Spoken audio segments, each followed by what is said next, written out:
her. What's she doing this time? Oh, looks like street interviews.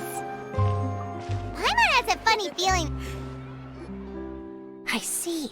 So you believe that this warning letter was sent by the Phantom Weasel? Absolutely. I've said it before and I'll say it again. The Phantom Weasel never acts as you expect. He must have faked his own death 10 years ago using a body double. Now that he's back, I'm sure the guards who worked on his case back in the day are in for a headache, but however this turns out in the end, the one thing it won't be is boring. Couldn't agree more. As a journalist, I'm gonna get a lot of mileage out of this one. Thank you, sir, for your time. Now, whom should I interview next? Huh? Hey! What a coincidence! Fancy meeting you here. Perfect timing. So, the Phantom Weasel's latest warning letter. What are your thoughts? Yeah, this is the first time we're hearing of this one. Could you clue us in? Huh? Oh, sorry. Yes, this case is from a decade ago.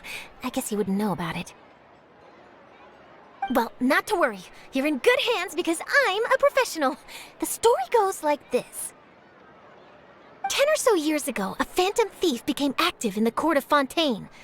Known only as the Weasel, nobody knew his true identity, and the authorities never managed to catch him. Wow, cool! He sounds like one of those mysterious night burglars that you read about in novels. Precisely. Well, except the part where they actually have a good reputation. Our Weasel targeted whatever people held dear, and no one was safe from his predations. He would just as soon steal a necklace from a rich merchant's safe as he would a toy doll given to a commoner child for their birthday.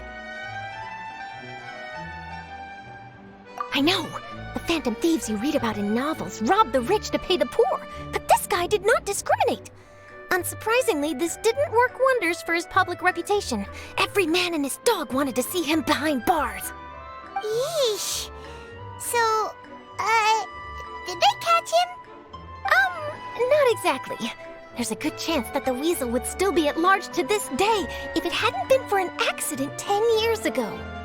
A magician named Caesar fell to his death in a botched high-altitude escape performance. When the police went through his personal effects, they found a hoard of stolen loot and gadgets used for criminal activities.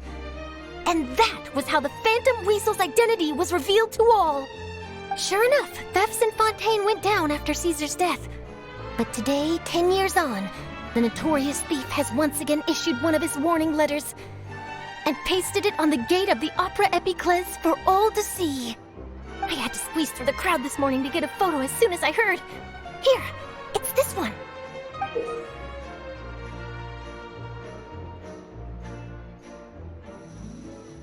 So, this is the warning letter, huh? Let's see what he wrote. 3 days from now, when evening falls, I shall take from you that which you hold most dear at the opera house, just as you did to me 10 years ago. This is, without a doubt, a clear declaration of criminal intent. After years of laying low, the Phantom Weasel is back with a vengeance. What once seemed like an open and shut case has been blown wide open again. But why has he reemerged now? And what does he want? I sense an epic scoop, and I'm going for it. Uh-oh. If this thief will steal anything that other people value, does that mean even we might be targeted?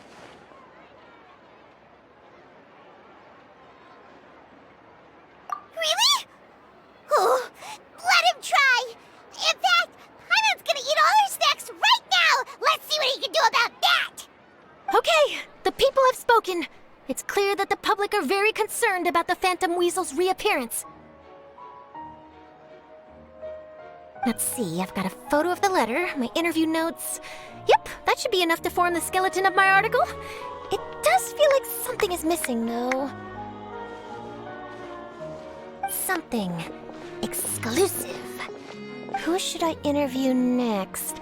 I need someone with a more concrete connection to the Weasel. Is that who I think it is? Lyney! Magic, magician, Caesar, the Phantom Weasel! That's it! Let's go interview Lyney! You see, the original Phantom Thief Caesar was a magician too.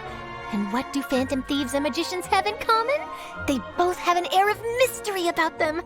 Perhaps there's a connection there. Are you serious? What sort of a deduction is that? Oh, relax. My journalistic instinct tells me that an exclusive news story is beckoning. Let's go. No time for delay.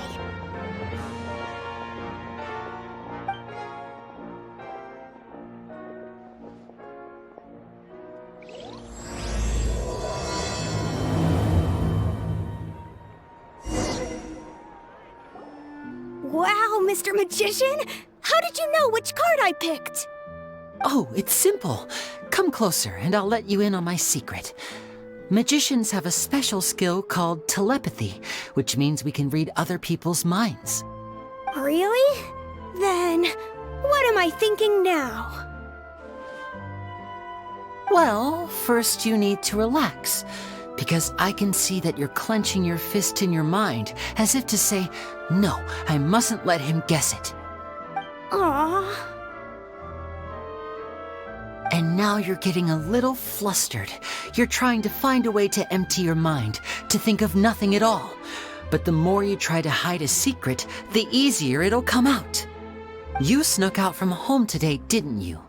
You told your family a little lie so you could come out and play.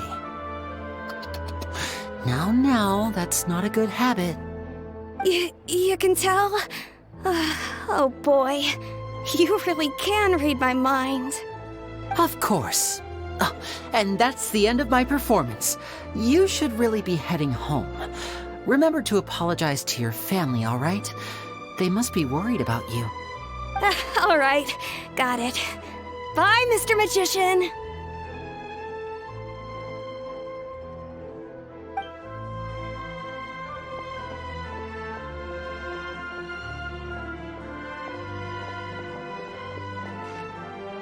Hey, Lyney?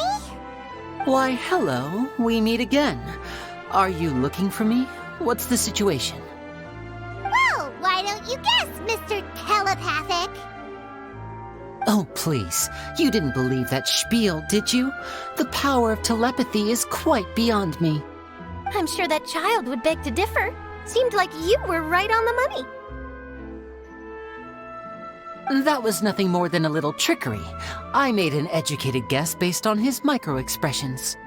That, plus the fact that he was the only kid here without his parents, and he looked as guilty as sin. He made it easy for me. You guys, on the other hand...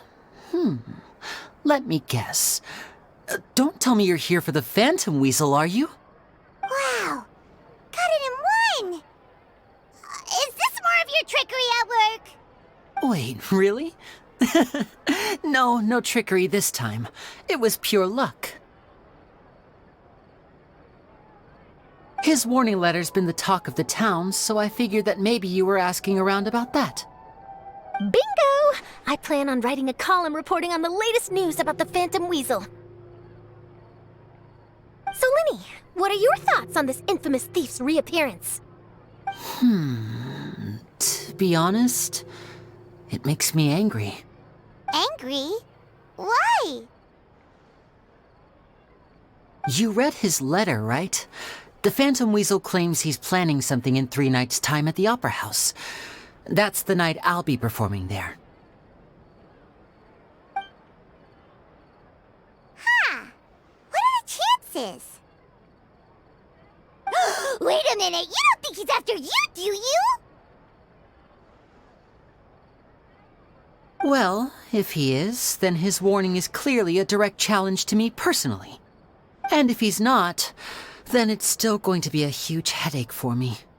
The mere mention of the Weasel's name is enough to scare people off.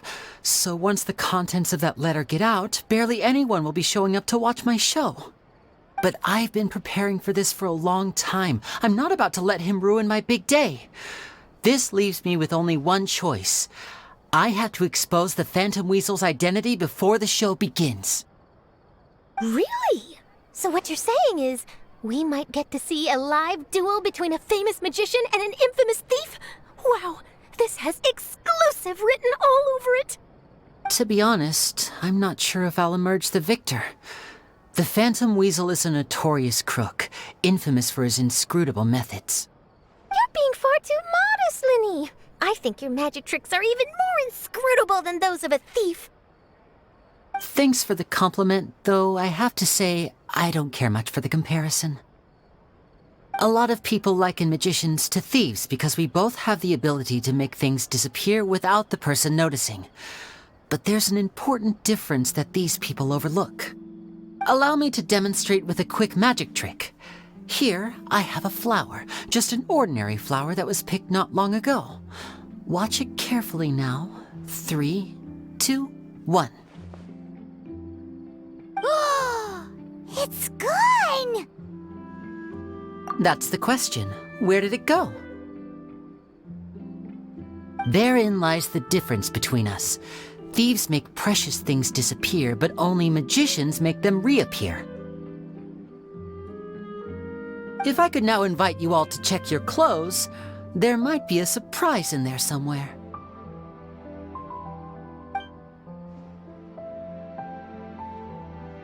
A surprise?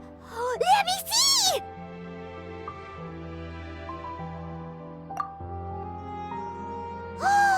It's right there! But how? You haven't moved this whole time! What an outstanding trick!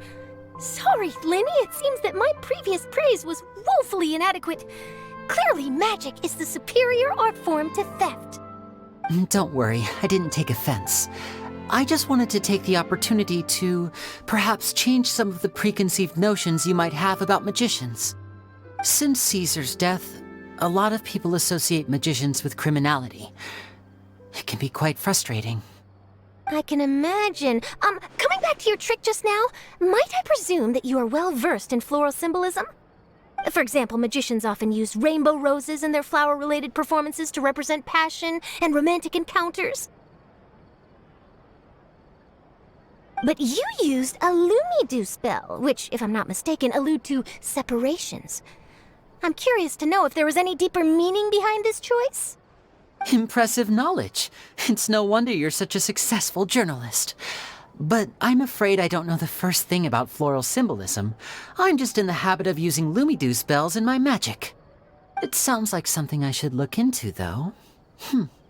I'll buy myself a copy of Fontaine's Floral Language Facts when I have some time.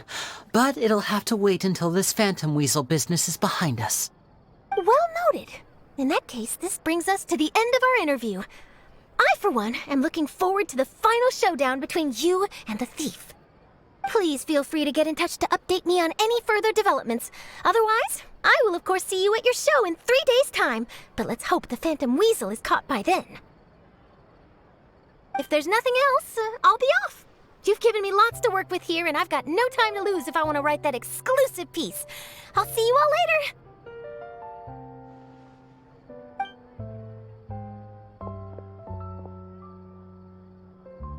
So, Lyney, are you gonna tell us how you did that flower trick now?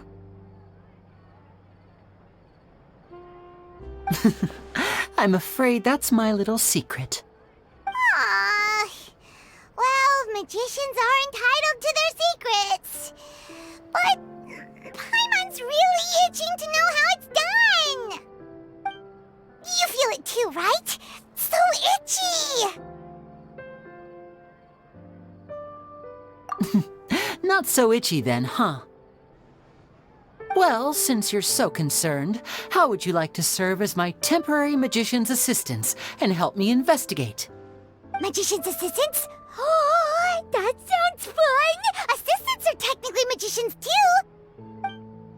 Also, it'll bring us one step closer to figuring out how that darn trick is done! Shall we go for it? Excellent. Thank you for putting your trust in moi. The first thing we need to look into is who Caesar really was. If he truly was the Phantom Weasel, that means that the weasel is dead, and whoever wrote this warning letter is just a copycat criminal. But if he wasn't the weasel? Well, that'll make things more interesting. It would mean that the weasel lives, and he's been laying low all this time in some corner of Fontaine. And if we're investigating Caesar, his fiancée Gemma is a good place to start.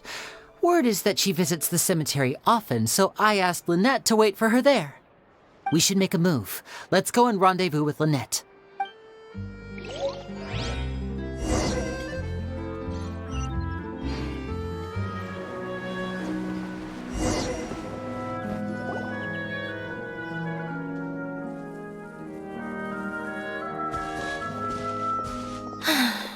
You took your time.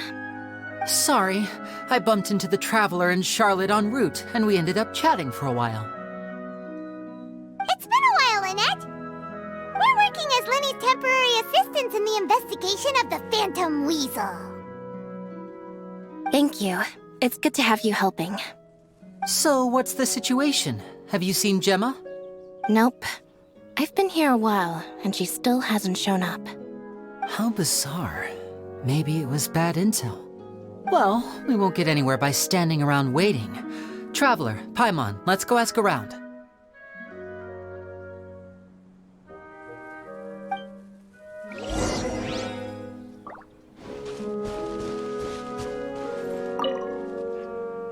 Excuse me, good sir. Do you by any chance know a Gemma? Gemma? You mean Caesar's fiancée? Sure I do. What's this about? I'm just trying to get a hold of her because I need her help with something. I heard she comes here a lot. Yeah, she does. Poor thing. It's no secret why either. She's heartsick. Ever since Caesar passed away, she's been coming here once every week to clean his grave. Often she just sits there in front of his headstone, lost in thought. Sometimes she talks to herself. I asked her what she was doing once. She said she wanted to speak to him again. She knows he's gone and can't hear her from the grave, but she just likes to spend time there, telling her fiancé all about how her life is going. And she's been doing this ever since Caesar passed away? Oh, so 10 years. Wow. Their love must have been really strong. I'll bet. Caesar's reputation fell apart after his identity was revealed, so no one else visits his grave. Gemma's the only one who still thinks about him after all these years. I don't know if the mind lives on in the waters after death, but if it does, I'm sure Caesar must be grateful to have someone who remembers him fondly. If I'm honest, I think this is all so unfair to poor Gemma. Her fiancé was a low-life crook. He doesn't deserve someone like her. Anyway, all of that said, she's running later than usual today. Normally, she'd be sitting in front of his grave by now. I wonder if she's okay. Well, that's everything I know, I'm afraid. You might have more luck asking some other people. All right, well, thanks for sharing all of this with us. We'll keep asking around. You're welcome. I just hope she'll be able to move on one day.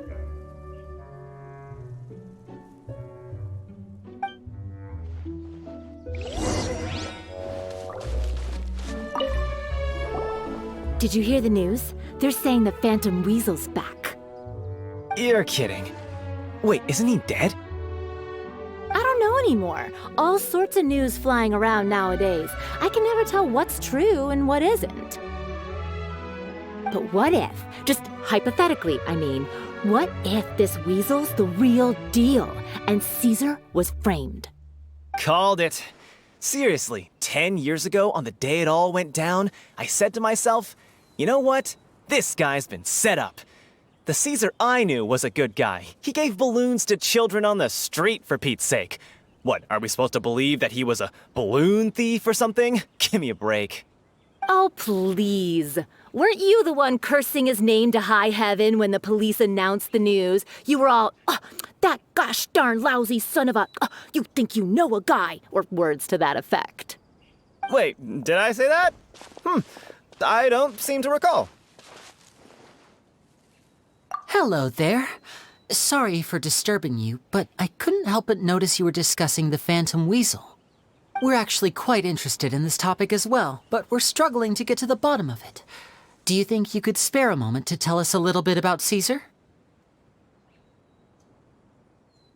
You've come to the right people. Yep, I was there. Back when Caesar used to perform magic tricks on the street. He was a great magician. The best trick I ever saw him do was pop a transparent balloon, only for a whole bunch of doves to fly out from the inside. I was right up close and didn't blink or look away once, but for the life of me, I still don't have the faintest clue how he pulled it off. Really incredible stuff. I saw him perform too. He always used to bring some gifts along for the kids who came to watch his show, and he'd hand them out after he was done.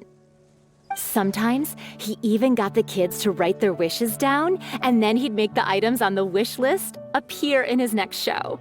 Huh. He doesn't sound like such a bad guy. But after he died, there were also rumors that he used the wish list to find out what was precious to people, with the intent to steal it later. As I'm sure you know, the Phantom Weasel would steal just about anything from anyone. Whatever the case, now that the weasel is back, Caesar's become a hot topic once more. I bet Gemma must be pleased. If Caesar's name gets cleared, maybe it'll finally give her some solace after all this time. No, speak of the devil. That's her over there. If you've got any more questions about Caesar, she's definitely the one to ask.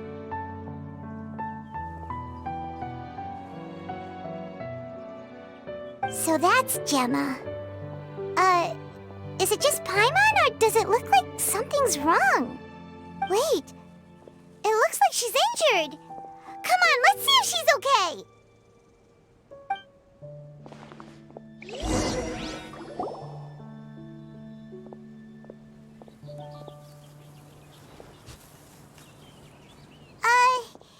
Hi there.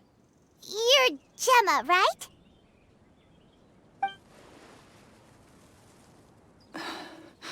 Who's asking? Don't be afraid, we mean no harm.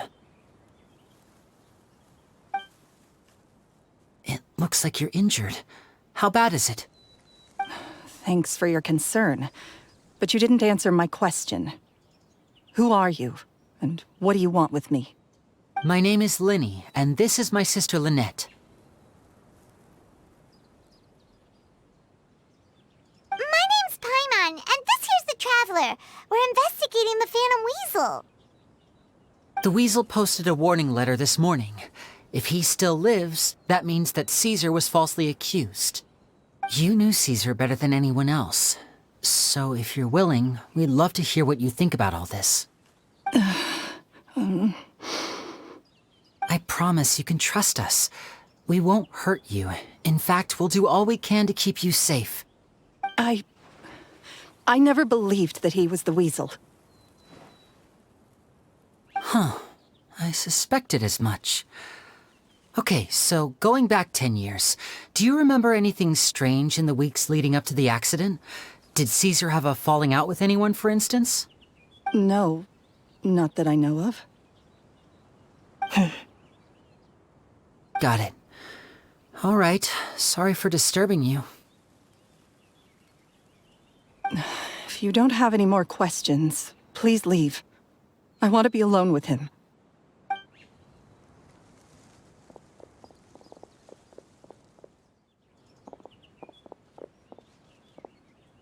Judging by the look on her face, there's definitely something fishy about her. She's lying. She definitely knows something. That's fair. We're just a bunch of strangers who showed up and started questioning her about things that happened a whole decade ago. It makes sense that she'd be wary around us. In any case, I doubt we'll get any further here, so let's call it a day. Meet me outside Hotel de Boer tomorrow, and then we'll start the next step of our plan.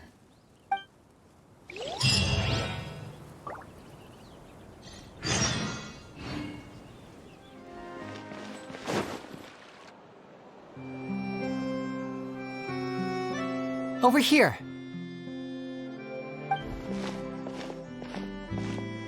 Lynette's not joining us today?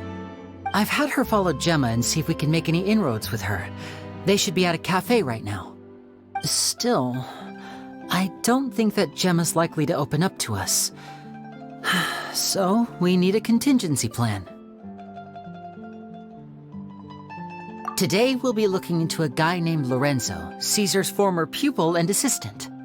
When Caesar passed away, all the stolen goods discovered in his home were confiscated and returned to their rightful owners. But Lorenzo was the only one privy to all his magic secrets, and he inherited his craft.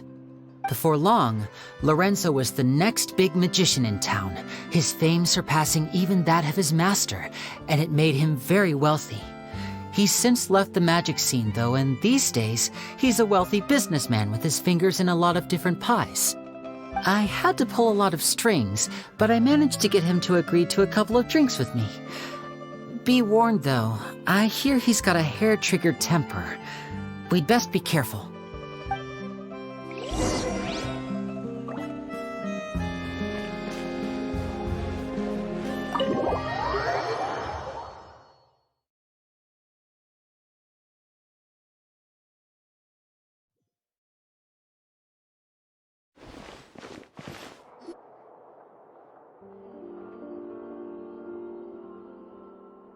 You neglected to mention that you were bringing 2 other people with you. My apologies. These 2 are my assistants. When they heard that I was meeting with the former magic maestro himself, they begged and pleaded with me to bring them along. And if it's no trouble, a couple of autographs would really make their day. Oh, forget the pleasantries, just sit.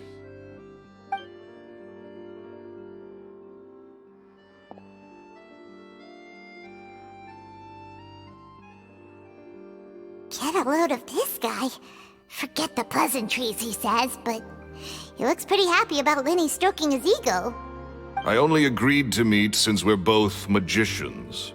Do me a favor and cut to the chase. I have more important things to do than drinking. Much obliged, sir. As it happens, the matter I want to address is also related to magic.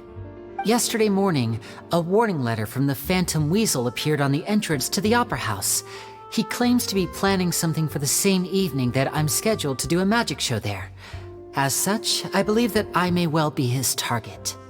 I have to get to the bottom of this to ensure that my show can go ahead as planned. Naturally, any investigation into the Weasel starts with a few questions about Caesar, who... What is there to investigate? Caesar was the Weasel and he's been dead for 10 years. So what if some sick creep thought it'd be funny to write a warning letter? It changes nothing. Are you trying to tell me you actually bought it? Please, sir, no need to get so worked up. I do concede that a copycat is but one possibility. Possibility? It's a fact, Lyney. Look, my patience is limited, so listen carefully while I'm still willing to put up with you. The Weasel is dead. Period. Everyone knows that, so do yourself a favor and quit this investigation. It'll lead you nowhere. Look, if this affects your magic show in any way, I will personally compensate you for any losses. Oh, sir, I'm honored, really. But this isn't about finances for me. My pride as a magician is what's at stake here, Lorenzo. Copycat or not, this person has thrown me the gauntlet, and I must meet their challenge head on. Your pride? Don't mince words with me, boy. Just tell me, what exactly are you seeking to do? I want to find out the Phantom Weasel's true identity. I have to know for myself what really happened 10 years ago. What would that accomplish? And what do the events of 10 years ago have to do with you, anyway? Look, you of all people should know that a magician never reveals their secrets. And in any case, dead men don't talk. So if you really care about your magician's pride, then you'll forget about Caesar and move on. Uh-oh, this is getting awkward. Lorenzo? Is that? Oh, it is you! I know that big, booming voice anywhere. What's up, my man? Want to grab a drink with me? Another day, I'm busy. Oh, come on! You can't be all business all the time. You know what they say? Live fast, die young. You gotta learn how to kick back and relax once in a while. If I wanted your life advice, I'd ask for it. Now get out of my face and go be drunk somewhere else.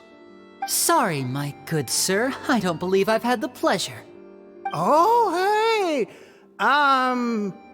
Edmondo. He and I are business pals. We worked together a bunch of times. This is your first time meeting him? Oh, he's always like this. Foul-mouthed and hard-nosed. Never heard a kind word out of this guy the whole time I've known him. And he wonders why he can't get a girlfriend, despite being, what, pushing 40, 30, something? Anyway, point is, a lot older than when he first got rejected by the girl he was into. And he's still into, from what I hear. Shut up and get out of my face. Another word out of you and you can forget about doing business with me ever again. Do I make myself clear? Sorry, I may have had a little too much to drink. All right, I'm gonna leave. Don't work too hard.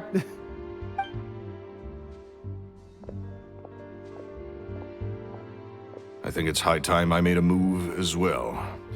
If you really want to investigate this, Lyney, be my guest. But if nothing good comes of it, don't say I didn't warn you.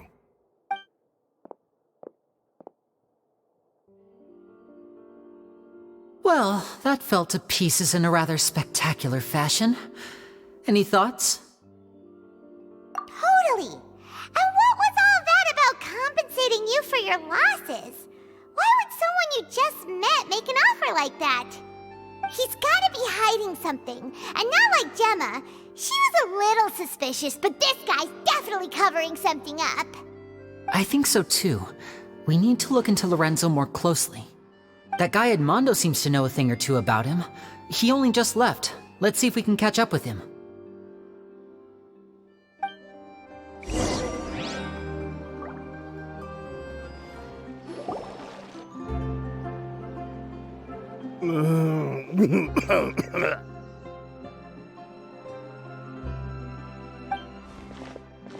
You okay there? Who are you? Oh, it's you guys. Don't worry about me. I must have had one too many. I just need to ride it out. I say way too much back there, didn't I? Yeah, I nearly talked myself into complete financial ruin. Note to self, no more drunken chats when Lorenzo's around. So, he was serious about threatening to cut you off? Ugh, Paimon knew he was a bad egg. Hey! Keep your voice down. Don't go prying into Lorenzo's personal affairs. Bad things happen to people who ask too many questions or make an enemy out of him. What kind of bad things? Don't even ask. I'm sorry. I'm gonna have to cut this conversation short. I'm not crossing that line again. And take it from me, trouble with Lorenzo is one thing you don't need in your life. You saw him flare up back there. I don't know what you said to him, but clearly it touched a nerve. That's not a good sign. You're too young for this. Don't get in over your head. I'm leaving.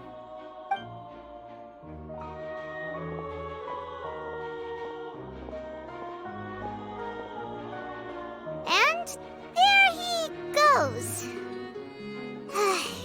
What do we do now, Lyney? Shh!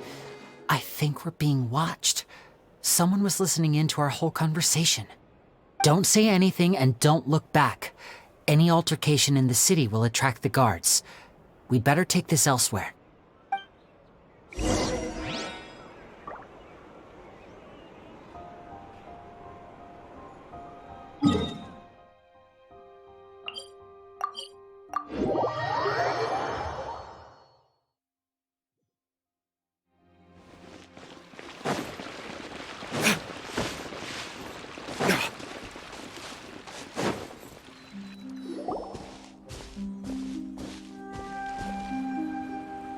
You followed us a long way.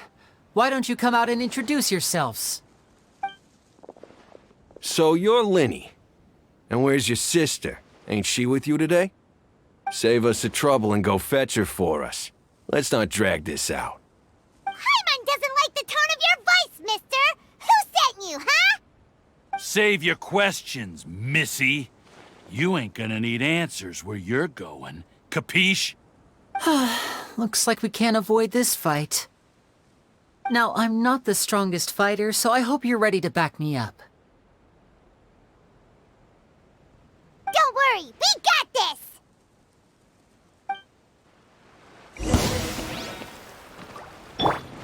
Get out of here! Gather!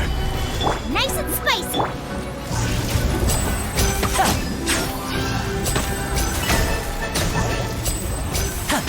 Now disappear! A round of applause! Curses. They're tougher than we thought.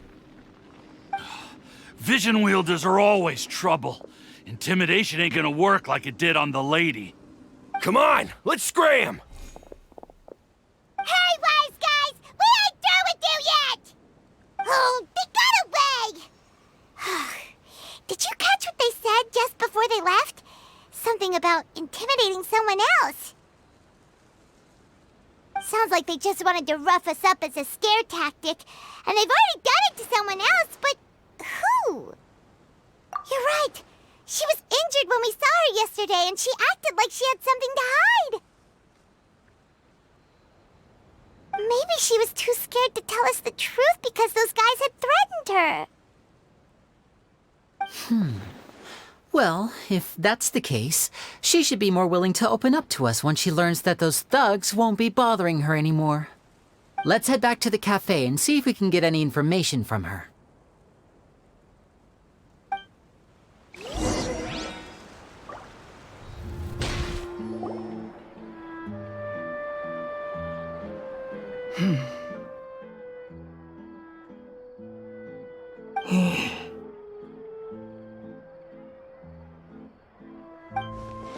Gemma?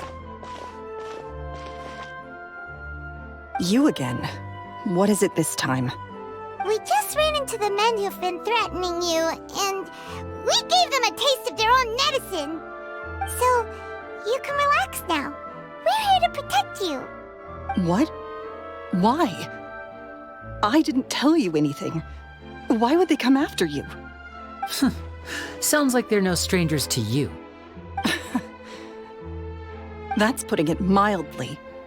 I know them all too well, and I hate them with every fiber of my being. It's been 10 long years, and still every time I try to look into Caesar's death, they show up and warn me not to do anything stupid. How do I know I can trust you? Do you really think you can get to the bottom of it all? And why are you doing this? I'm afraid I can't reveal all the details just yet, but I can promise you this. I will expose the Phantom Weasel's true identity. Because you see, this is a personal matter of the utmost importance. I give you my word. Trust me. Okay. How can I help you? I've heard that Caesar used to have a magic workshop where he kept a lot of his personal effects. If possible, I'd like to take a look at them. Do you know where it is? The Fleuve Sonde. But the place was sealed up by the police after his death, and no one's been there since. I also know that the Fleuve Sonde is dangerous territory. Lots of hostile groups lurking around. If you're serious about going there, please be careful. Understood. Lynette, you stay here and take care of Gemma. Don't let her come to harm.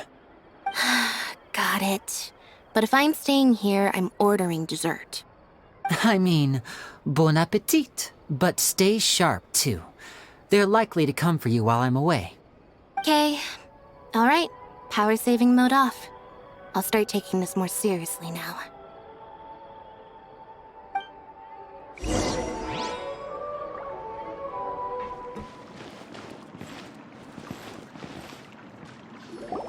If Gemma gave us the right location, then the workshop should be right nearby. Looks like these boxes are blocking the entrance. Let's shift them away first. There we go. It should be just down here.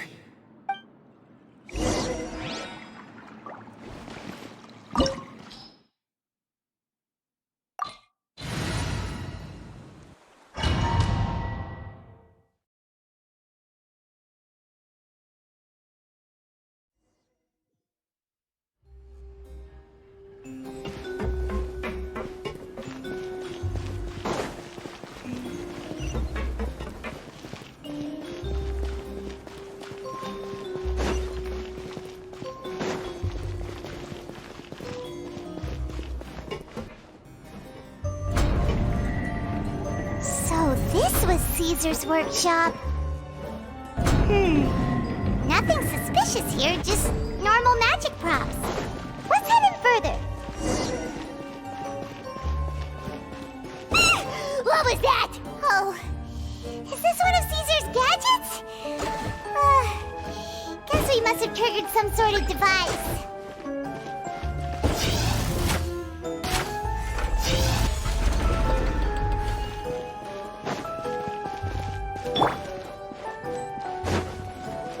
Teamwork is strength! This is order.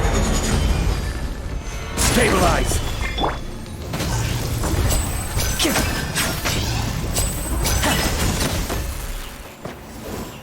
Whoa. Look. The doll in the box is glowing.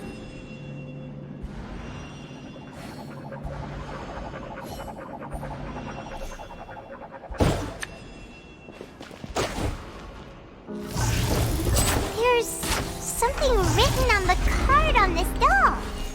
Let's take a closer look.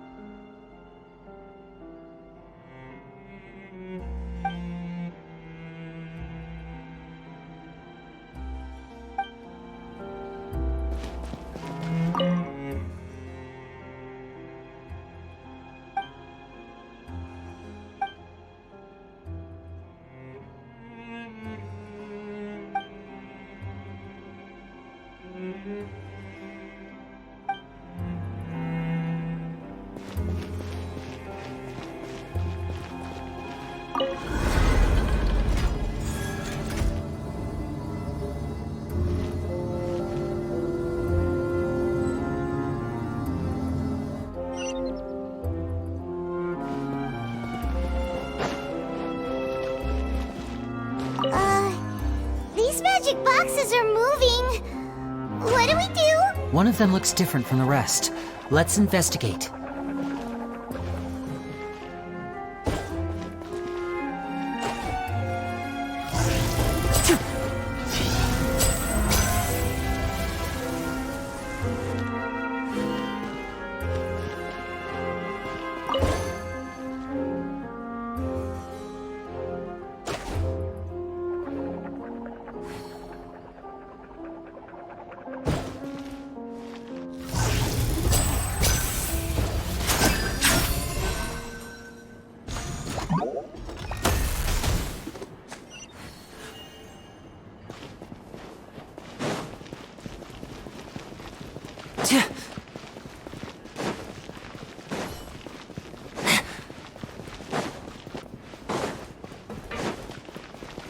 Looks like we've reached the end of this route.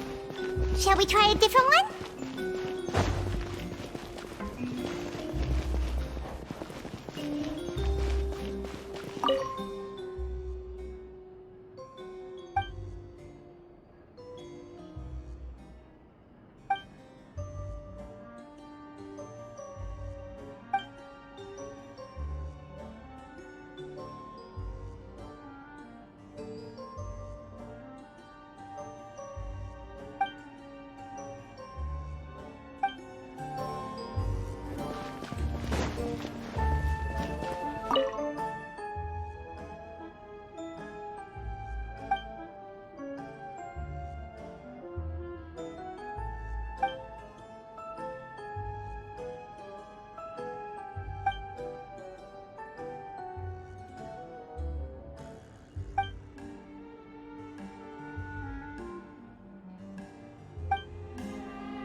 That's weird.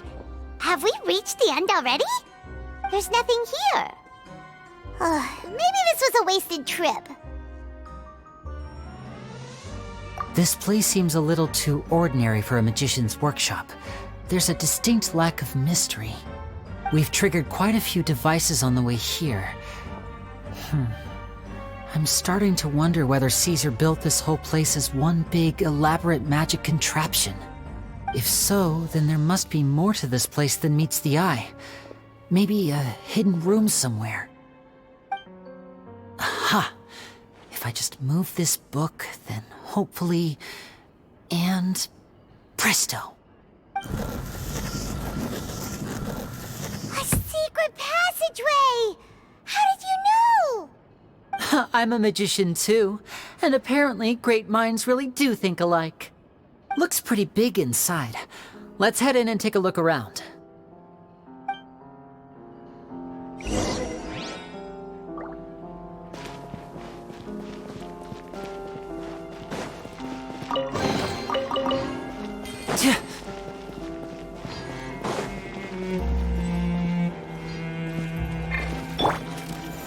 Gather! Hey-ya! Booba, get them! And voila!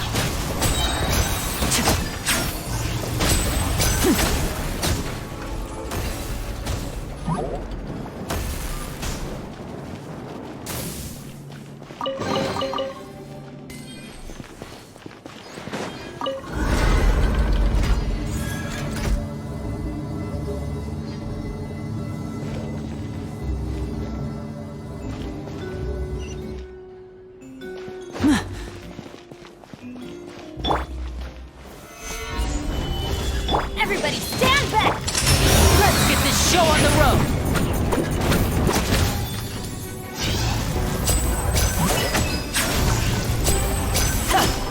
Step right up!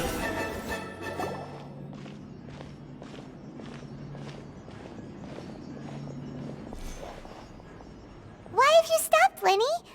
Is there some device in that box? Huh. It just looks familiar somehow. Let me check this out for a second while you guys go on ahead. If anyone makes a major discovery, let's rendezvous here.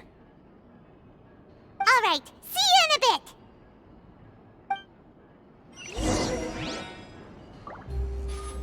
bit! The placement of this device inside. If I remember correctly...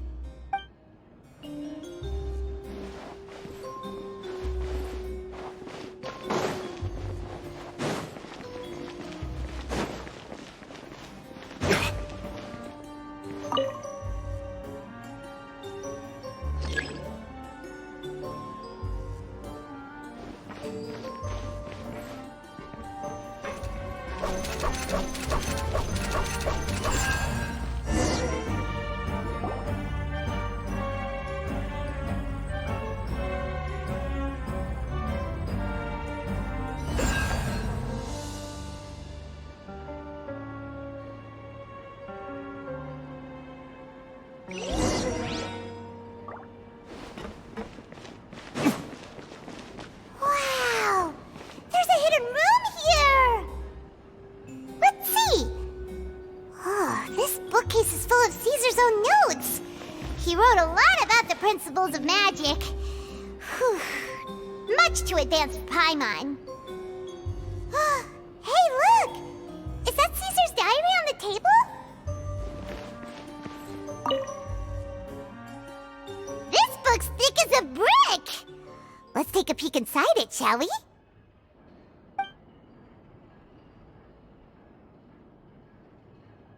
At one of my shows a few days ago, a child asked me how I pulled candy out of my hat. As a joke, I told the kid that the hat has a built-in wish-granting machine. Next thing I know, today a whole bunch of kids were pestering me to pull all sorts of things out of the hat. So I told them another white lie. The machine needs time to power up, but in the meantime, you can write your wishes down. Well, they took me up on that offer, enthusiastically. As I write this, I've only just got back from running around all over town, buying the things they wanted. Boy, are my legs sore. I wound up saving very little this month, but that's not a major issue. I now have a bigger problem. How am I going to hide all these things inside my hat?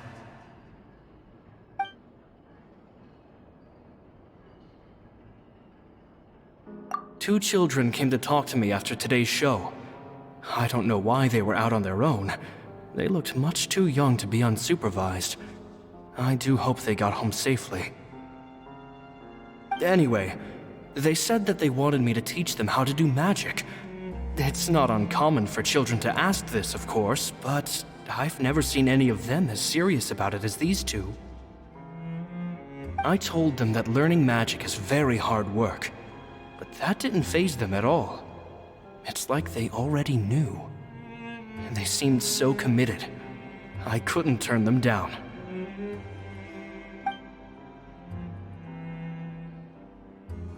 It seems like something's bothering Lorenzo lately, but he won't open up to me about it.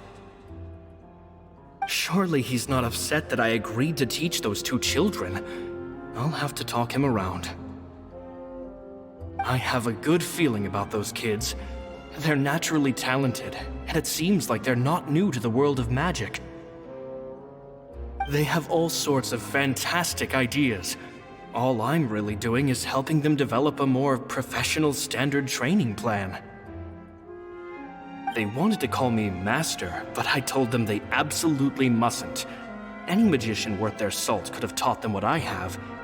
They're the geniuses here. Compared to them, I don't deserve to be called any sort of master. With time, I have no doubt that they could become far greater magicians than I. My only concern is why they're so mature for their age. I fear they've had to grow up too fast. I don't dare to imagine what they must have been through. Gemma thinks so too. She doesn't like being around them. Says that their eyes are too piercing. They don't bother me, but then again, I've never been the sharpest tool in the shed.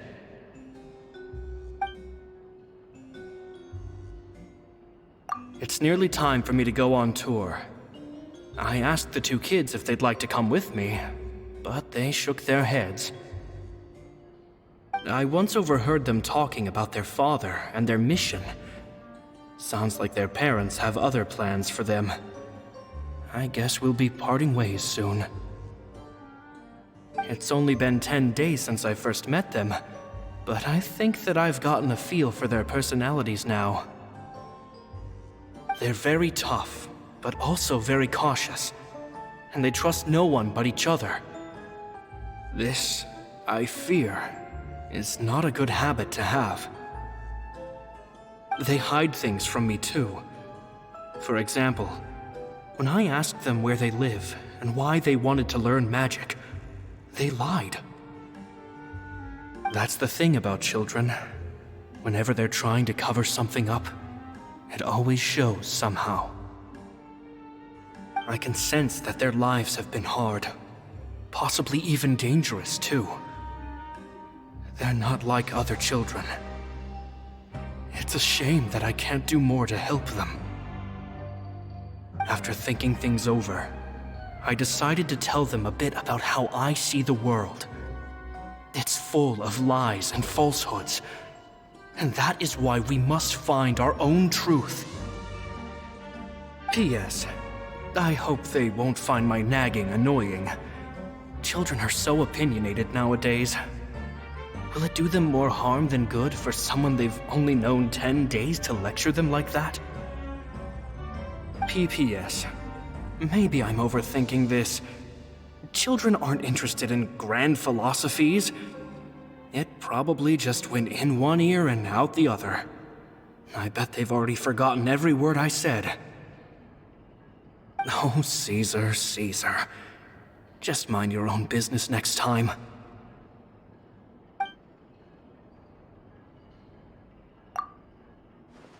Two magic geniuses with a father and a mission, huh? Sounds a lot like he was writing about Lyney and Lynette, don't you think? So did they meet Caesar when they were kids? Let's go ask Lyney!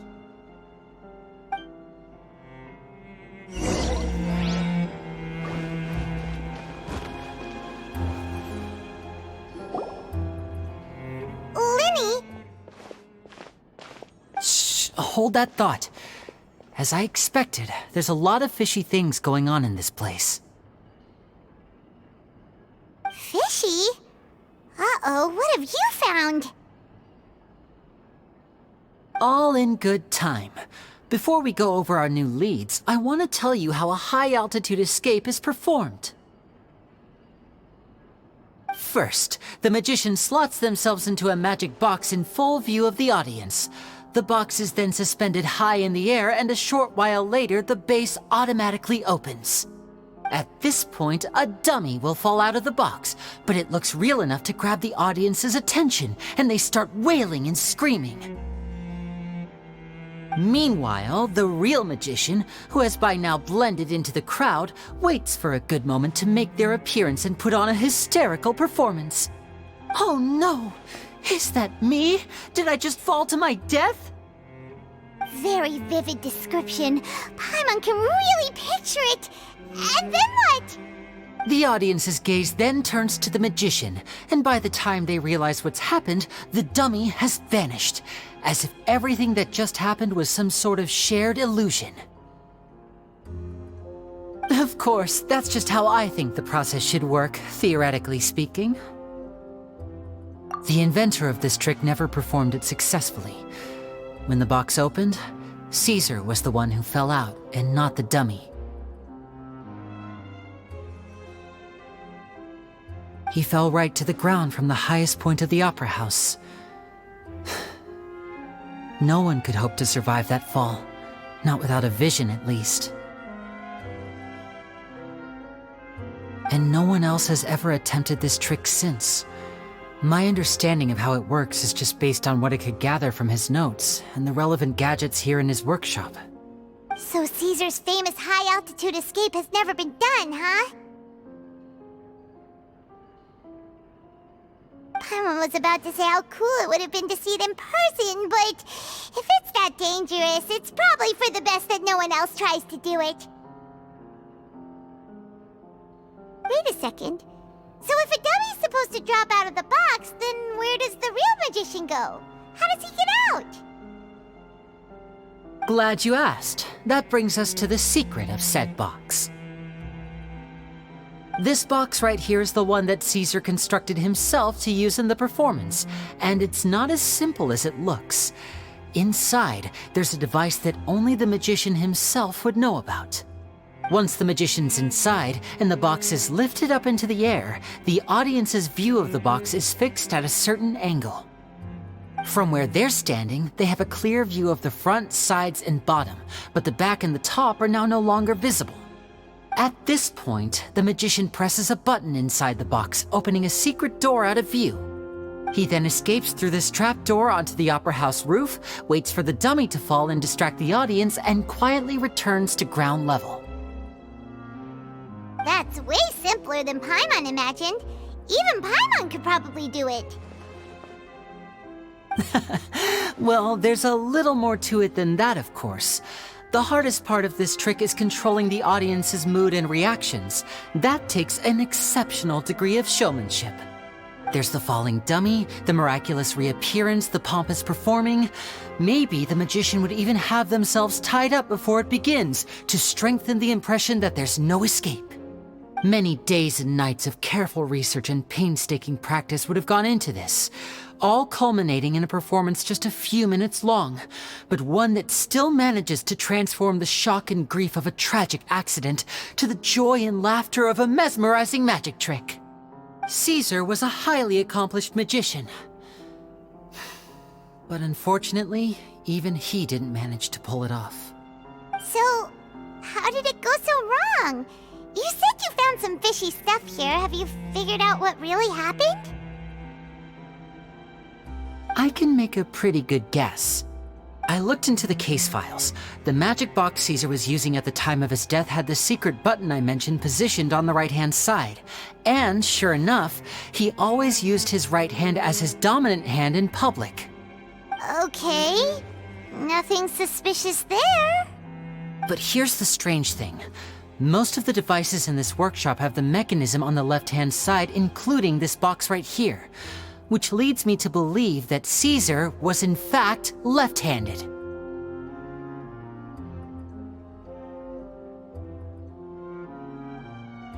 Because a magician can't afford to have their most basic habits stand out too much. People naturally focus their attention on the most important details of the task or situation at hand. But a magician needs to be able to redirect an audience's attention at will so as to avoid arousing their suspicion. The essence of magic is getting people to believe a lie. If even the truth raises eyebrows, the falsehoods become all the more difficult to mask. And so, Caesar trained himself to use his right hand to align with his audience's expectations. Great magic always requires sacrifices. But in his most stressful and nerve-wracking moments, and when no one was watching, reflex would kick in and he'd use his left hand. That's why he set his gadgets with the mechanism on his left. Exactly. I think that's likely what happened. Caesar would have been under a lot of time pressure during the escape. He'd have had mere seconds to open the hidden compartment, retrieve the dummy, then open the secret door and make a swift escape. But I'm sure he was confident. He would have rehearsed countless times to the point where it was second nature. He'd barely need to think about what he was doing because muscle memory would guide him through. So he opened the compartment, took out the dummy, checked everything was in order, and then went to leave. With his left hand, he reached for the button, and suddenly, his heart skipped a beat. It wasn't there. Much like when you reach for your keys but find your pocket empty, his mind needed a moment to process what was going on. Instinctively, his left hand would keep feeling around for the missing button, maybe for another second or two, until the bottom of the box gave way. With the stakes being as high as they were, just a 2-second delay cost him everything. The authorities would find nothing suspicious and conclude that his death was due to his own error. When in reality, someone switched the boxes, and they did it to murder him. But how would they be able to make the switch without being noticed? That would be difficult to pull off, no?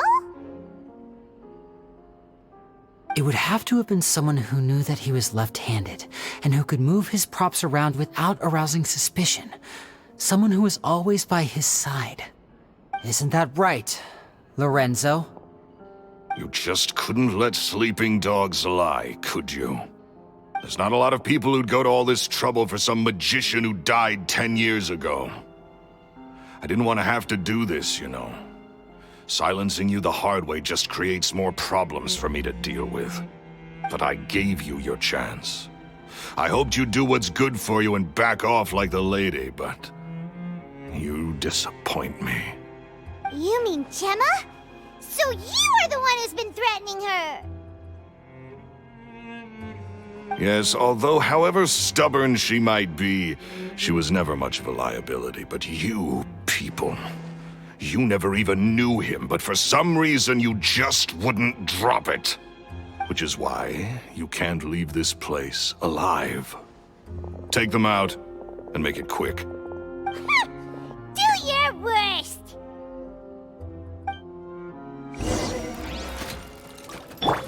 I will have order. Stabilize. I'm going in!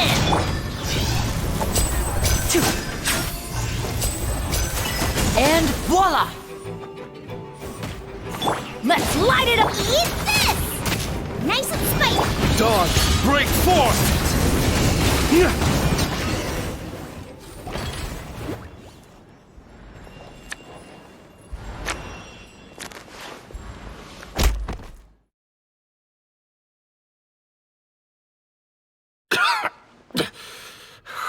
You kids are tougher than you look. Had enough yet, Lorenzo? Your cronies can't help you now. I think it's high time you started talking, and what I'd really like to know is, why did you murder Caesar? If I had a mora for every time you've said that man's name.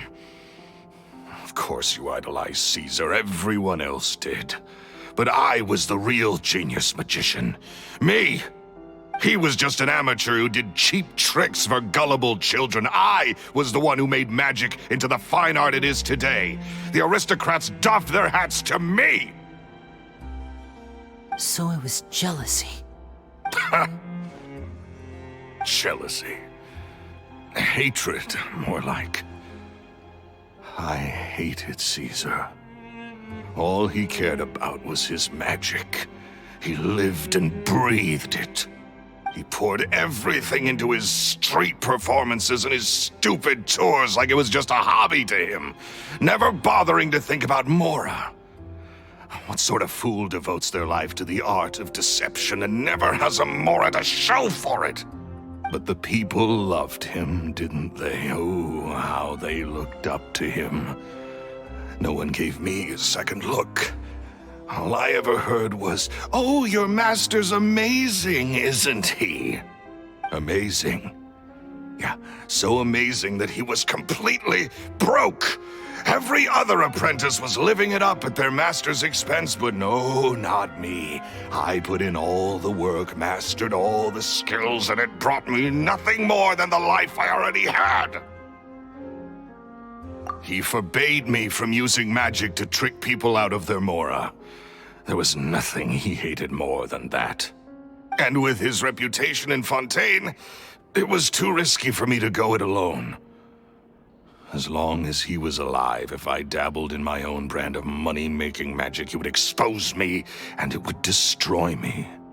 I had to kill him. There was no other way. He had to go. And this was your only motive? It was reason enough. What other motive would I need? Well, I was under the impression that there might have been other factors at play. For instance, maybe you were in love with Gemma, but she was engaged to Caesar. In love with Gemma? Don't be ridiculous. Guess I was wrong about that then. Next question. Are you the Phantom Weasel? I am. Caesar was so strict with me. He insisted that his way was the right way, that the sole purpose of magic was to bring joy to the world. I never bought into any of that. I was more interested in the practical value of magic. Sure enough, it helped me fill my pockets with all kinds of valuable treasures. Oh, yeah! Charlotte told us that the weasel would steal whatever people valued, no matter how much it was worth. That's just how it looked from the outside. What would any thief want with second-rate loot? I've only ever targeted high-value items. I stole cheap things as a way of practicing my craft. It was other people's overactive imaginations that conjured up the preposterous image they then dubbed the Phantom Weasel. So that's the story, huh?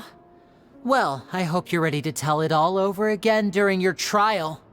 What choice do I have? You're a pack of wolves, and you've got me between your jaws.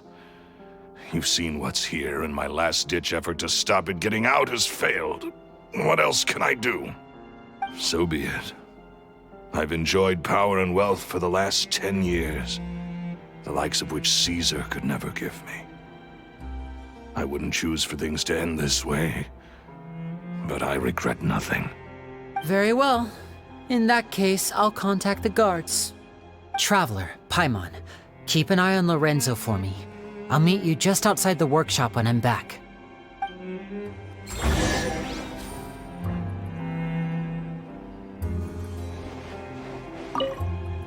At least I can finally stop looking over my shoulder now.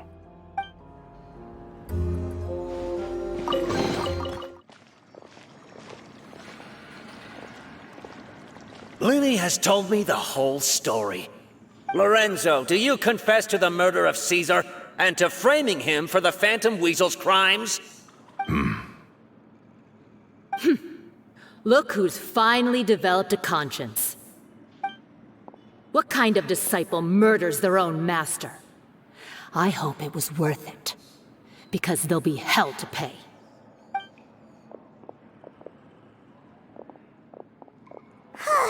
Looks like it's all over. What should we do next, Lyney? Should we start preparing for your show? Let me think. Let's rendezvous with Lynette and Gemma first. With Lorenzo in custody, Gemma will no longer have to fear for her safety. Good point. We should go tell Gemma the good news right away. It'll give her some peace of mind for sure.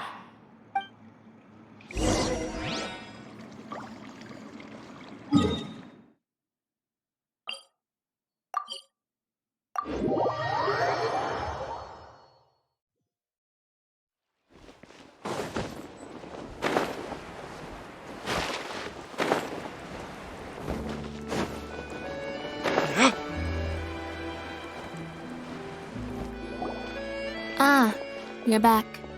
You were so quick. I've only just finished my third dessert. Your third? Lynette, come on, we've talked about this. Everything in moderation. You're not gonna have any room left for dinner now. It's fine. I'll shift to exercise mode and jog off the excess sugar. That's besides the point. Well, it's done now, but try to eat a more balanced diet in the future. Point taken. Did everything go okay? Of course! Lorenzo was no match for us. The guards are taking him into custody as we speak. Gosh, that's amazing. I'm sorry, I still didn't know if I could trust you, but now it seems I can. I had my suspicions about Lorenzo, but It's okay, we understand. He did threaten you. Paimon would find it hard to trust strangers in your position too. But you don't need to be scared anymore. Everything's gonna be okay. Sorry. My emotions are all over the place right now. I've been waiting for this day to come for so long. I always wanted to report Lorenzo. He took all of Caesar's property, which I found suspicious, but I had people watching me all the time, so I couldn't risk looking into it. I was so afraid. I was scared he'd do something terrible to me, and then no one would be left to visit Caesar's grave. So I never had the courage to speak out. Thank you all. Truly. Thank you so much.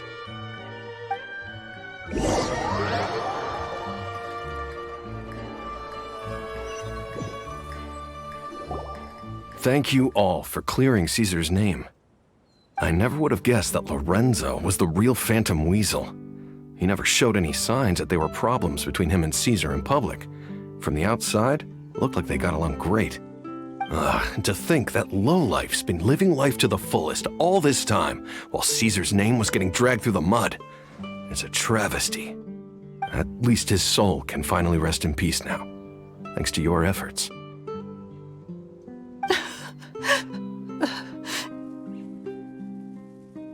If only I'd realized before it was too late. Don't blame yourself, Gemma. This isn't your fault. Yeah, you still have the rest of your life to live. Caesar wouldn't want to see you spending it feeling guilty. Cheer up, Gemma. My brother's doing a magic show at the Opera House tomorrow evening. Would you like to come along? It might raise your spirits. This show will be a special one. We're holding it in Caesar's honor. In Caesar's honor? Really? Oh, thank you. I'll be there. Great. We'll see you tomorrow evening. Traveler, Paimon, don't be late. Don't worry, we'll be there. No way are we gonna miss out on a free magic show. Wait, Paimon feels like we're forgetting something.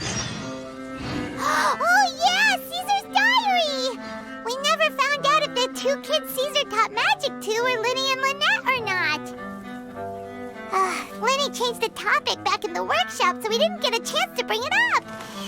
Oh well, guess we'll just have to ask Lyney tomorrow evening.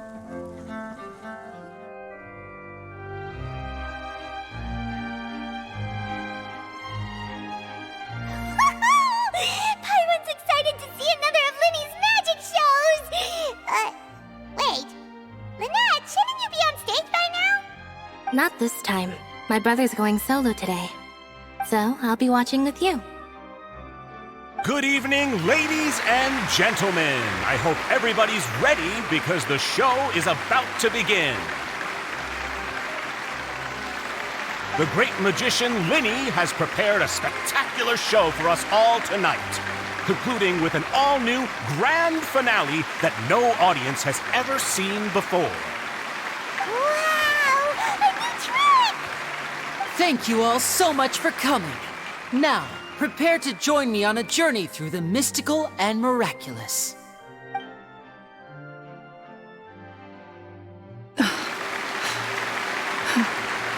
Exciting stuff, isn't it? Yes, it's just... It reminds me of him. No wonder. Caesar was a famous magician too. So, how did you two first meet, Gemma? Well, I was out on the street once, and I saw him performing for little children. Children love magic, because they're willing to believe in things that can't be rationally explained. Caesar had this amazing way of bringing them into a dreamlike world. And somehow, I felt drawn to him too. So I went up and asked him to do a trick for me. Aw, that sounds so romantic. What trick did he do? It was with a flower. He took it in his hand, snapped his fingers, and it magically appeared on my head. I was so happy that day. No one had ever given me a flower before that. Oh, that's so cute! Actually, now that you mention it, Lyney's done that one before. Is that right? Then I suppose he's a romantic at heart, just like Caesar. So let's treasure the time we have with him. After all, you never know when the people dearest to you might be gone.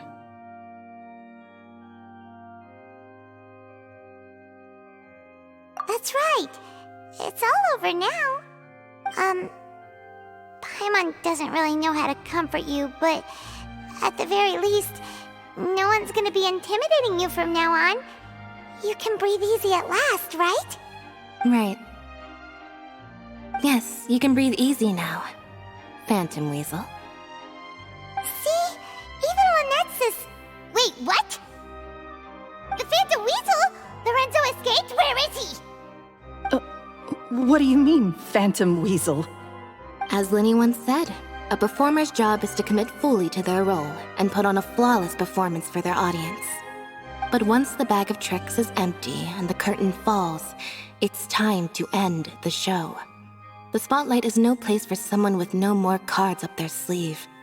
It's been 10 years, Gemma. Aren't you tired of the grieving widow act? I think it's time to put an end to it. What are you talking about? Paimon doesn't like this riddle. Traveler, Paimon doesn't like where this is going.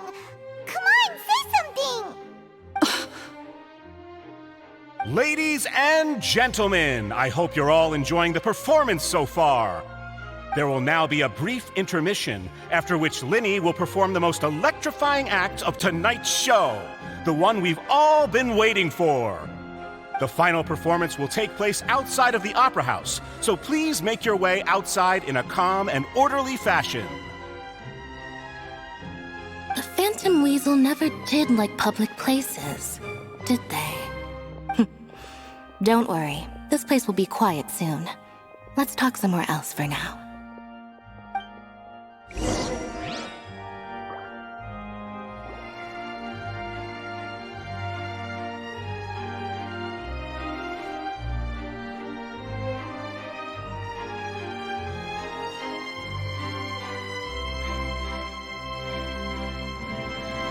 Dear me, this is awkward, isn't it? And unfortunately, I'm all out of gadgets, so I'm afraid I can't do any tricks to liven up the mood. This is a big mistake for a magician to make, but thankfully, I do have a backup plan. Now, who wants to hear a story?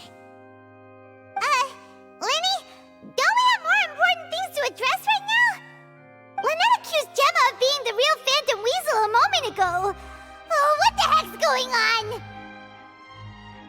All in good time. Magicians are good at guessing what people are thinking. I know the questions you want to ask. And as it happens, the story I'm about to tell might answer a few of them. Really? Well then, let's hear it! Paimon's dying of curiosity here! Let's go back to the very beginning. A decade ago, when the Phantom Weasel was terrorizing the court of Fontaine. She never missed a target, never left a trace, and no treasure was safe from her thieving hands. But as her infamy grew, so did the readiness of the police, and her opportunities to act became ever fewer. Every day, she ran the risk of being exposed for who she was. Of course, she could not simply take this lying down, and before long, she found her ticket to freedom. She would create a scapegoat, a false weasel to close the chapter on her behalf.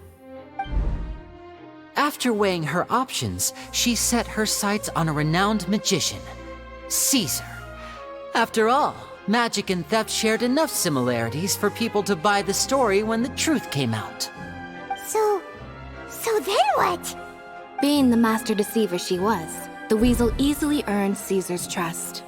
Now all that remained was to frame him for her countless crimes. But as she was considering how to make her move, she noticed Caesar's aggrieved pupil, and a new thought entered her mind. Maybe I don't need to get my hands dirty after all. At her encouragement, Lorenzo tampered with Caesar's magic box, causing him to fall to his death. Afterwards, Lorenzo seized his master's property, and the weasel set about tarnishing Caesar's reputation. Two co-conspirators committed the perfect crime.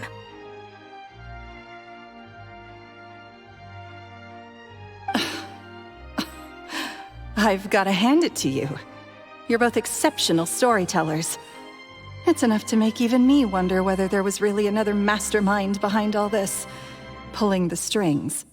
But I just have one question. You seem to think that I am the villain in this tale. What's brought this on, Lyney? Is it something that Lorenzo said? Don't worry, Lorenzo said nothing at all. But I never believed that he was the weasel, and in fact, my investigation only made me more certain of that. He was too forthcoming with his confession, as if there was something else he was trying to hide. How disappointing. So you'd sooner trust Lorenzo than me, even without a shred of evidence? A magician is an expert at playing the audience to get the result they want.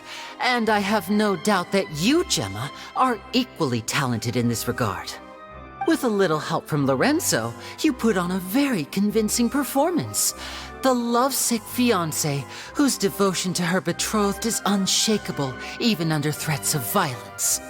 Caesar was maligned and hated by all for 10 years, but you? Everyone sympathized with your plight.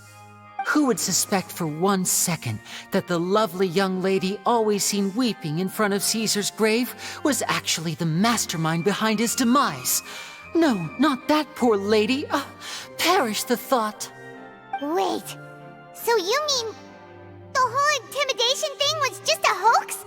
Gemma and Lorenzo were both in on it? But why would Lorenzo agree to that? And why didn't he sell her out even at the end instead of admitting to being the weasel himself? Yes, why indeed? Maybe Gemma herself could enlighten us on that question. Well, Lyney, if you're so confident in your version of events, then I think the answer should be obvious. Having killed Caesar with his own hands, Lorenzo was plagued by overwhelming guilt. Revealing the Phantom Weasel's true identity would serve no purpose. But if the Weasel remained free, then she could take care of Lorenzo's loved ones. An excellent answer, though sadly a little dull. Is that right? Well, don't let me bore you. If you'd care to change the topic to something more interesting, I'd be much obliged. As a matter of fact, there's one thing I'd really like to understand. Why would the real weasel have targeted things that only have value to other people? Could you shed any light on that? Of course. After all, We're just telling stories here, aren't we? If I had to guess, I would say that the real weasel must have had a terrible childhood. Left to fend for herself after her parents died young. Betrayed, scorned, beaten. She'd scrounge waste paper from garbage bins to draw on, using twigs and dirt for lack of ink and pen. She'd sew ugly rag dolls from whatever scrap material she could get her hands on. This was her only source of happiness in life. But it was all she needed, and she was content. Until the world decided that even this was too good for her. Once again, she was betrayed. And this time, everything was taken from her. She felt like life was a miry pit that dragged her further down the more she struggled to escape. At that tender age, she should have been happy. Instead, she stood in the shadows and watched with envy as all good things in the world passed her by. This was a fate too cruel for anyone to bear. Her pain became a breeding ground for dark thoughts. Thoughts which festered and grew into a twisted solution to her troubles. I detest the happiness of others, in all its forms alike. I will rob them of everything they hold to be good and true, and it will fill the void in my soul. That's some pretty heavy stuff. Now it all makes sense. Does this story satisfy you, Lyney? Yes, it is quite to my tastes. Thank you for helping to clear up my confusion. Huh. That's right. What drove you to write that letter, Gemma? What were you trying to achieve there? Because without that, none of this would have ever come to light. She didn't write the letter. After 10 long years, I'd hoped that the Phantom Weasel would be consigned to the history books by now. But it seems like someone still wasn't ready to let her finally be at peace. Lyney. Or should I call you the Phantom Copycat now? You were the one who posted that letter outside the Opera House. But why?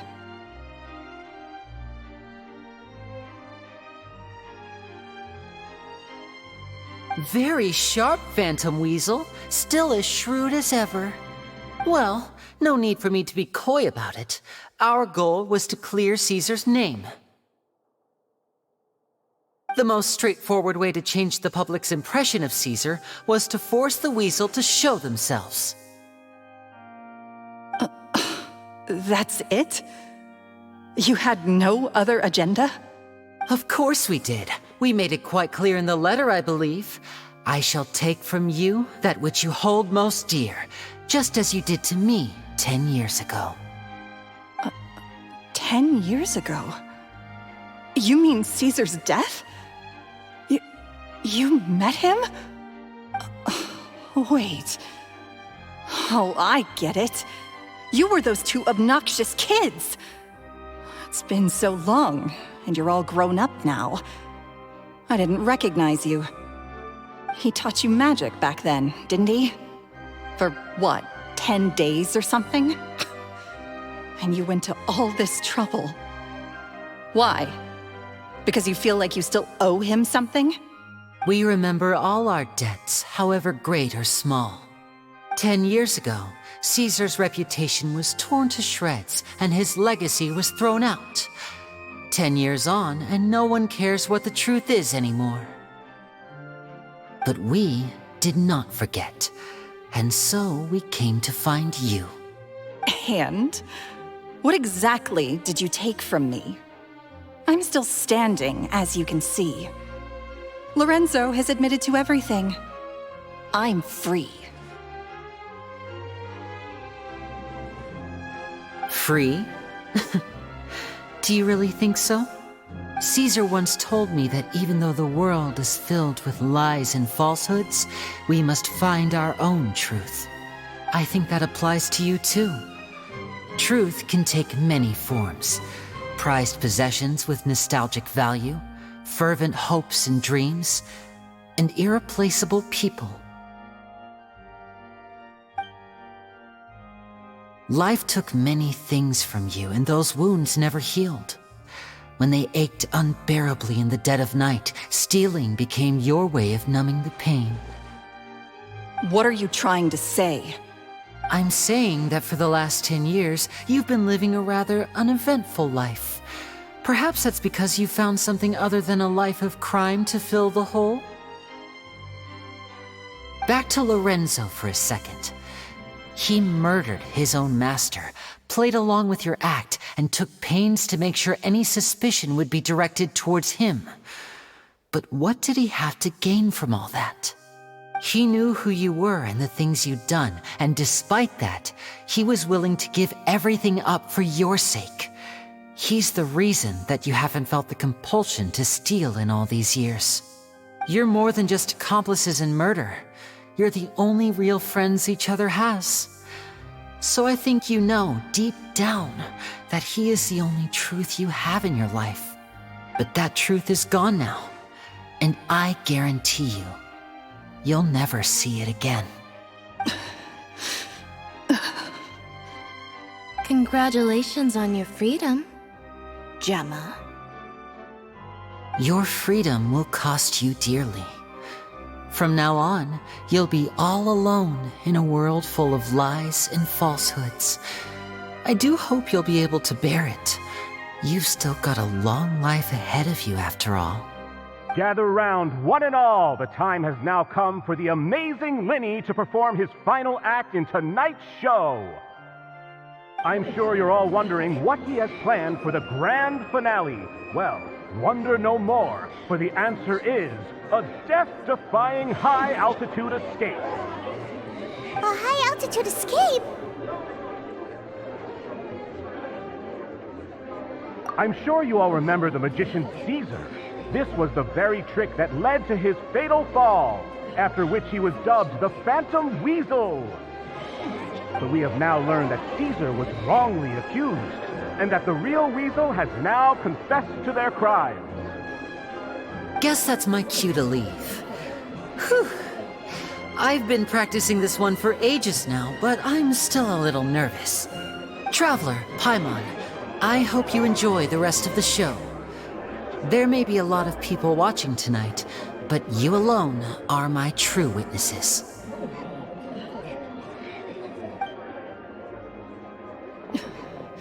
Lyney, wait. You two hid a lot from Caesar.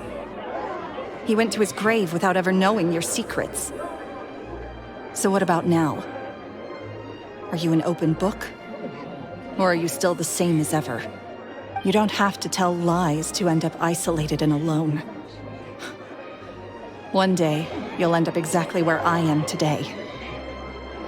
Maybe then you'll finally understand. You're wrong.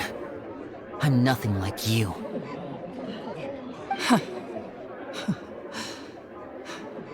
So,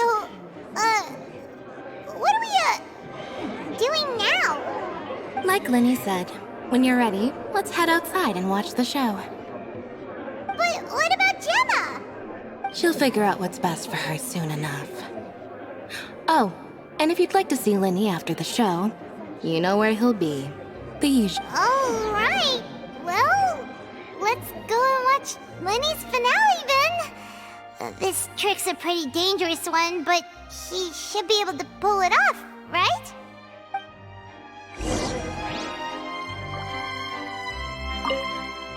Magicians are not like thieves. Thieves only tear things apart. But good-hearted magicians, they put things back together.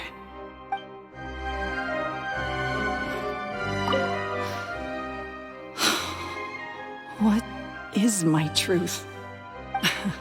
Sometimes I think I'm like a gambling addict. All I care about is winning, and it doesn't matter what's at stake. By the time I come to my senses, I'm left with nothing. Oh, if I had my time again.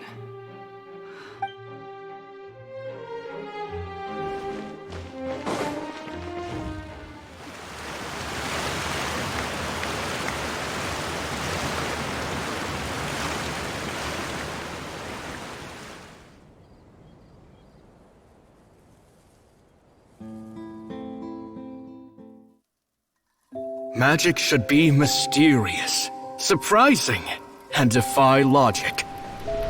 Magic is hard work.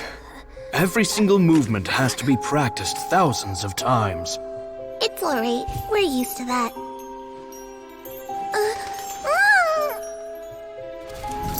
We're sorry. You've taught us so much, but we can't tell you the whole truth. It's okay.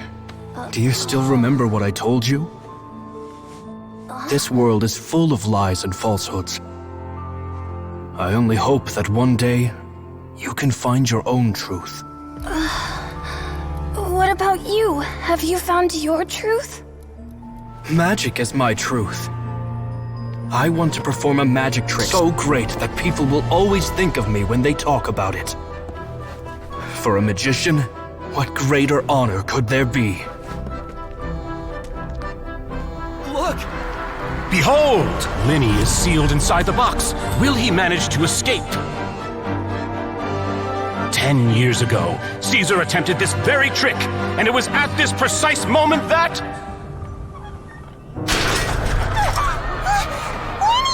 Watch out!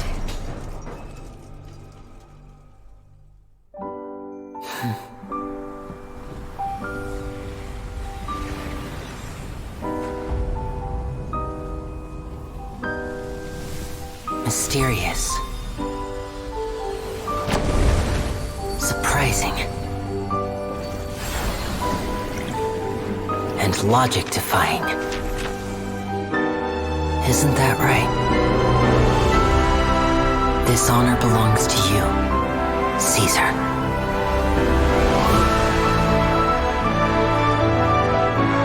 I'm just sorry it's a little late.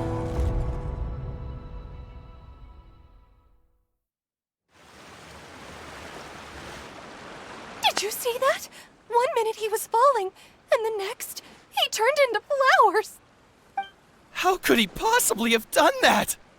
How mysterious. I didn't blink once. He just vanished right in front of my eyes. What a heart-stopping magic show!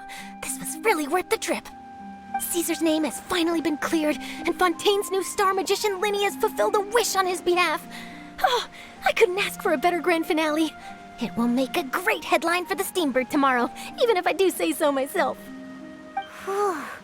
Looks like everyone really loved Lyney's grand finale. Paimon doesn't see Lyney anywhere. Where'd he go? Oh, Lynette said he'd be waiting for us at the usual haunt. But, where is he? Oh, you mean the one where Caesar's buried? Yeah, that's probably it. This whole magic show kinda seemed like Lyney's way of saying goodbye to Caesar. So it makes sense that that's where he'd be afterward. Alright, let's go look for him there.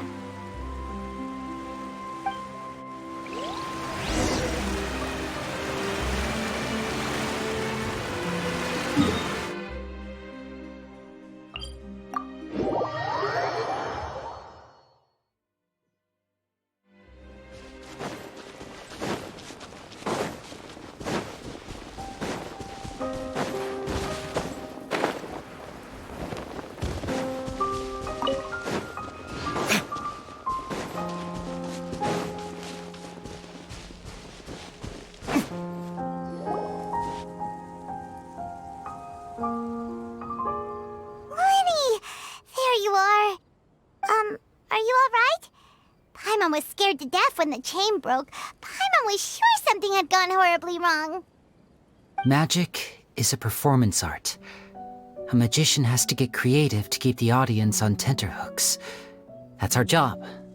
So I tweaked Caesar's original setup a little to keep it fresh. I was honestly a little nervous during the live performance.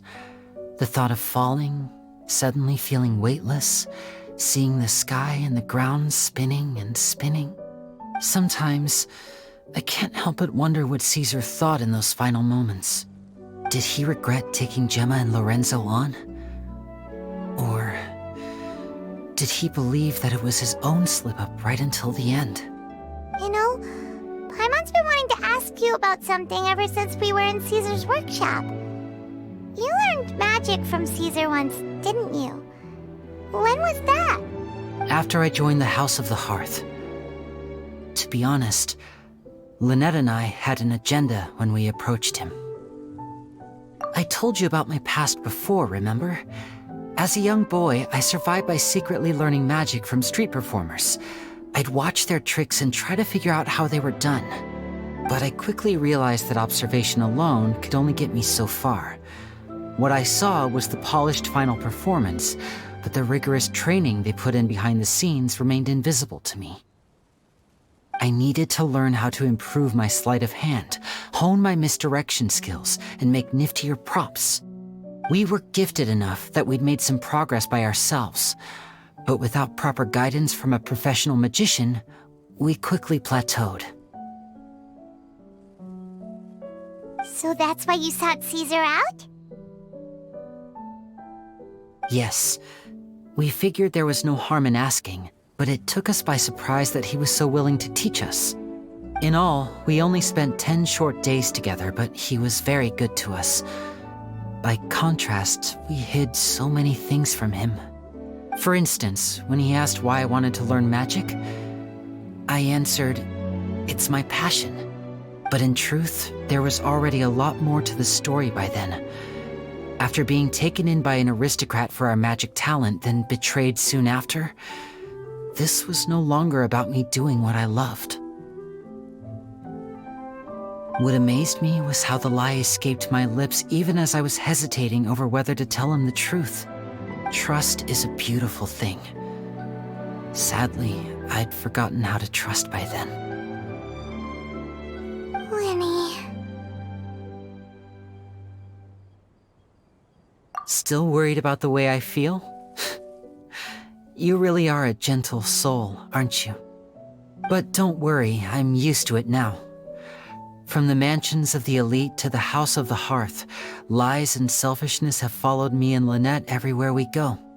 After Caesar went on tour, we became busy with our missions. The next we heard of him was that he'd fallen to his death, and was now declared to be the Phantom Weasel. That night, I remembered his smile. But as I lay there, I didn't know what to say to him. To keep secrets is to put up walls. The longer you keep them up, the less you let people in. Then, one day, you look around and realize your life is like an empty auditorium after a show, full of seats once occupied by all the people who left. But I guess that's the price we have to pay. You only realize how much someone really meant to you when you lose them completely. That's why I was so confident this would hurt Gemma. Because I felt it for myself. Yeah, cheer up, Lyney. We've had to say our fair share of goodbyes during our journey, too. But whatever happens, Paimon always believes in what tomorrow brings. Delicious food, fun toys, and the traveler by my side. Paimon just needs to focus on things like this, and all the unhappy stuff goes right out the window. You know, Traveler, doesn't that kind of make you Paimon's truth? Exactly. It's the same for me and Lynette. We are the truest thing each other has in the world, and nothing can replace that. Life has taken plenty from us, like it did from Gemma. But at least it left us with each other. That's what gave us the strength to get through the darkest days. That's why the darkness never consumed me and why it never will. Maybe we live in the shadows too, but we remember every precious ray of light that shines through. All right, time to lighten this conversation up a little. What did you think of the show tonight? Were you happy with it? It was amazing! Paimon just wishes we hadn't been so distracted with the Gemma situation. We spent most of our time in the Opera House just talking and pretty much missed the entire first half of the show. Lyney, could you do just one more trick for us? Whoa, that's a bit of a tall order, I'm afraid. The show's just finished, so my sleeves are decidedly card-free right now. Aw, come on! Surely you can think of something. The Lyney Paimon knows can do anything if he puts his mind to it. Oh, all right then. I'll give it a go, but only because it's you. Watch closely. I have a flower in my hand. You liar! There's nothing in your hand! We ain't going along with this! Huh? My goodness, you're right. But I could have sworn I brought one here with me. Okay, try this. Count down with me. 3, 2, 1. 3, 2, 1! Now, have another look around. Maybe the flowers appeared somewhere else. Really? Let's see. Wow, there it is! Oh, this is a different flower from the last time, right? This one's called, oh yeah, a rainbow rose. But more importantly, Paimon has to know how the trick is done. Please, Lyney, pretty please! Well, if you want to learn magic, you'll have to start by addressing me as teacher. Ugh. Fine. Please, teacher, please! Since you asked so nicely, I'll share one little tip with you. Namely, the student of magic cannot solely rely on others being prepared to reveal their secrets. You have to observe, think, and find the answers for yourself. Is that it? Look at the time. We shouldn't linger here too long. Thanks again for coming to see my show. I bid you both good night. I look forward to seeing you again. All right, fine. See ya. Shall we head back now, too? Oh, Paimon can't wait to read The Steambird tomorrow. Paimon bets Lyney and Caesar will be plastered all over it. Let's head to the Steambird's offices tomorrow morning and see what we can find out.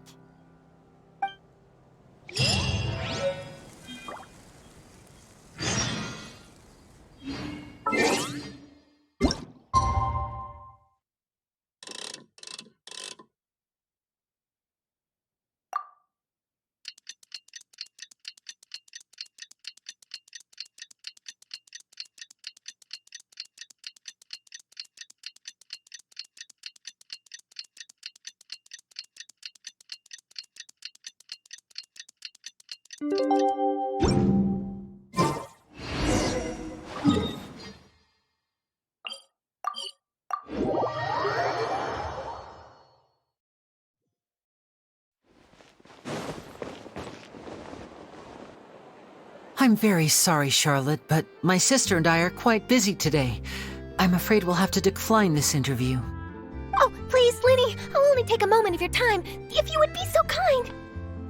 Huh? What's happening here? I spent all night writing my piece about the Phantom Weasel, and it was going to go to print this morning. But just as dawn broke, I suddenly received news that Caesar's fiancée, Gemma, had contacted the guards and confessed to having been the real Phantom Weasel all along. That was quick.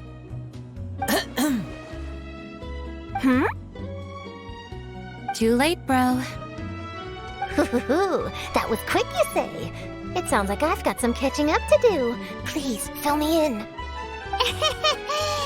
Whoops. Aha! My instincts did not lead me astray. You do have something to hide.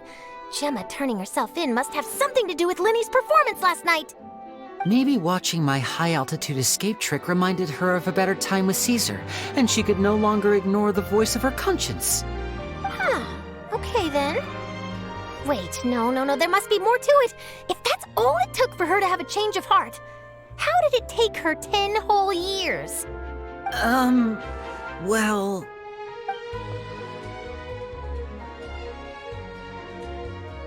Oh, I remember now! You and Gemma were nowhere to be found after the show. What happened between you? Quickfire question! Where did you all go after the show? Oh, we went to the cemetery and Lyney did a private magic trick just for us. Actually, glad you mentioned it, because that reminds Paimon, guess what? Lyney started using rainbow roses in his tricks. What? I don't recall ever having received a rainbow rose from you myself. Is this supposed to mean that they're more important to you than your own sister? No, I just, What now? Oh, did Paimon say something wrong again? This is getting pretty awkward. do, Traveler? Seems like this interview wasn't meant to be. Well, never mind. There's always next time. Forgive my persistence, but when there's explosive news waiting to be found, I can't turn away. The news about Gemma has already made waves, and I'll stop at nothing to get to the bottom of it all. Apparently, one of the things she said to the guards was that her final wish is to see Lorenzo one last time. There's clearly a web of complicated relationships there. Can't blame me for being curious. All right, I guess I'll leave you to continue the rest of your conversation in peace. Bye for now.